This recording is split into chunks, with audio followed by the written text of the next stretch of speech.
More shoppers are turning to apps instead of store aisles.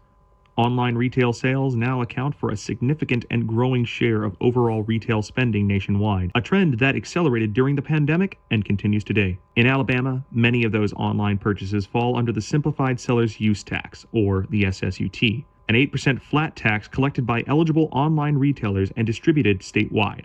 Supporters say the system ensures Alabama collects revenue from out-of-state sellers that once paid nothing at all. It's called simplified because we had to come up with, and I say we as a state, had to come up with a simplified user. Under the current formula, a significant portion of the local share is distributed based on population, not necessarily where the purchase is delivered. Pelham originally joined litigation challenging the structure, but has now dismissed its lawsuit to allow for legislative review. It is never our desire to have to sue the state. And so we did that reluctantly, but having said that, we have to look out for the best interest of our citizens. That's who we're accountable to. According to Pelham's finance estimates, the city calculates it's lost between $3 and $3.5 million in fiscal year 2025 under the current SSUT structure. Wash argues the issue isn't online shopping itself, but how revenue is divided as more consumers shift to buying through apps and delivery services instead of brick-and-mortar stores. That the SSUT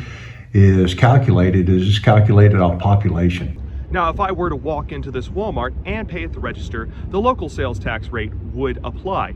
But if I were to open the app and order online, then the SSUT would apply at that point. County leaders argue smaller cities and counties also depend on the revenue stream as online shopping continues to rise. Pelham officials say they don't want to take money away from others, but want what they believe is a fair share returned to the community where purchases are delivered. For now, the lawsuit is on hold as lawmakers consider possible changes, but both sides agree the conversation over how Alabama divides online sales tax dollars is far from over. Reporting in Shelby County, I'm Jacob Gurley, News on Your Side.